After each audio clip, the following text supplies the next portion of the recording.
pertemuan nasional pimpinan perguruan tinggi peternakan Indonesia akan melaksanakan musyawarah nasional yang akan kami awali dengan dialog terbuka, menghadirkan semua pemerintah daerah, baik bupati, wali kota maupun gubernur, membicarakan tentang, karena tema yang kami angkat Pak Bupati adalah bagaimana peran strategis Provinsi Sulawesi Tengah sebagai penyangga kebutuhan pangan nasional terkait dengan IKN.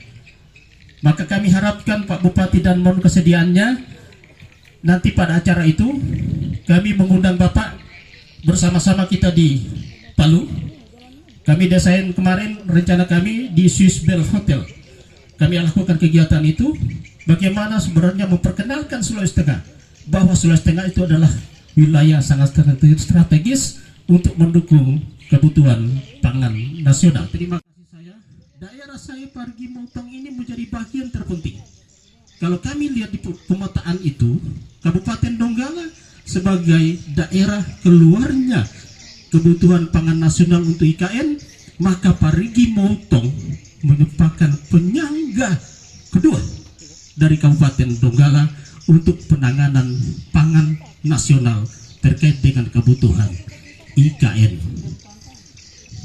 Kalau seperti itu, apakah kita mau diam? Tidak boleh lagi diam. Kami kemarin di Sakinajaya, saya bilang tidak boleh lagi diam kita sekarang ini. Karena posisi itu kita minta atau tidak, itu sudah merupakan kodrat.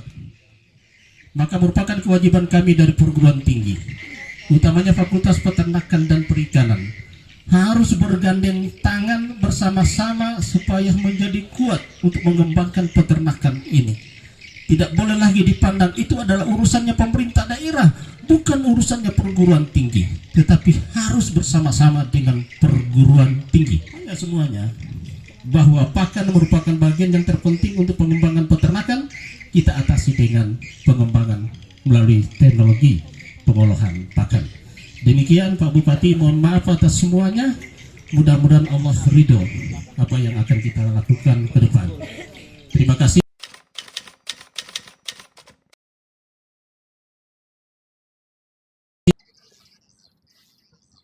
Sehingga dengan demikian perlu ada komitmen. Komitmennya itu bukan hanya oleh pemerintah daerah, tapi komitmen bersama. Perguruan tinggi harus dilibatkan, karena yang memberikan pemahaman itu adalah teman-teman di perguruan tinggi yang menguasai banyak teori berdasarkan hasil penelitian dan lain sebagainya. Kemudian kolaborasi dengan pemerintah daerah, karena yang mempunyai masyarakat itu adalah pemerintah daerah. Nah, sehingga dengan keterlibatan ini punya komitmen bersama antara perguruan tinggi dengan pemerintah daerah. Kemudian nanti bagaimana dengan masyarakat? Masyarakat juga harus punya komitmen. Tidak boleh tidak dong. Jadi bukan dinindakbobokkan masyarakat itu. Masyarakat sebagai pelaksana teknis di lapangan. Mereka yang objeknya. Jadi mereka harus juga mempunyai komitmen bersama. Tentunya seperti ini ya. Kan kita melihat regulasi yang ada. Kemudian tentunya ada yang dikatakan dengan perencanaan. Perencanaan ini tentunya tahapan-tahapan itu dalam perencanaan. Apa yang harus dipersiapkan dulu? Yang kesulitan kita di sini adalah yang pertama, bukan sumber daya alamnya, tapi sumber daya manusianya. Nah, sumber daya manusia ini bukan hanya peternak saja, tapi sumber daya manusia juga ada di pemerintahan. Nah, kalau yang melaksanakan ini yang harus kita perbaiki adalah cara berpikirnya, mindsetnya seperti apa. Dulu kan dikatakan bahwa peternakan itu tidak terlalu penting. Ya? Mengatakan bahwa bidang subsektor peternakan itu tidak terlalu penting. Tetapi melihat kebutuhan sekarang ini, maka peternakan itu merupakan hal yang subsektor yang sangat penting generasi bangsa. Kalau mencerdaskan kehidupan generasi bangsa, maka yang diperlukan adalah pemenuhan suplai gizi makanan. Nah, suplai gizi makanan dalam berbagai teori dan kajian-kajian ilmiah, baik itu di peternakan maupun di manusia, bahwa yang bagus untuk memenuhi kebutuhan itu adalah dari protein hewani.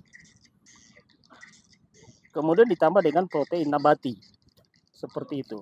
Jadi yang paling menduduki adalah persoalannya adalah protein hewani kemudian protein nabati. Dua protein ini harus digabungkan menjadi satu. Itulah salah satunya tujuannya untuk mencerdaskan kehidupan bangsa, ya. Makanya salah satu stunting itu kan kekurangan gizi pada umur tertentu, kehamilan ibu tertentu, kemudian pada waktu bayi lahir tidak diberikan asupan nutrien yang bagus. Stunting, pertumbuhannya lambat. Kan itu stunting. Maka solusinya adalah perbaiki gizinya. Ya? Nah, gizi yang paling bagus itu ada dari protein hewani, telur, dan lain sebagainya.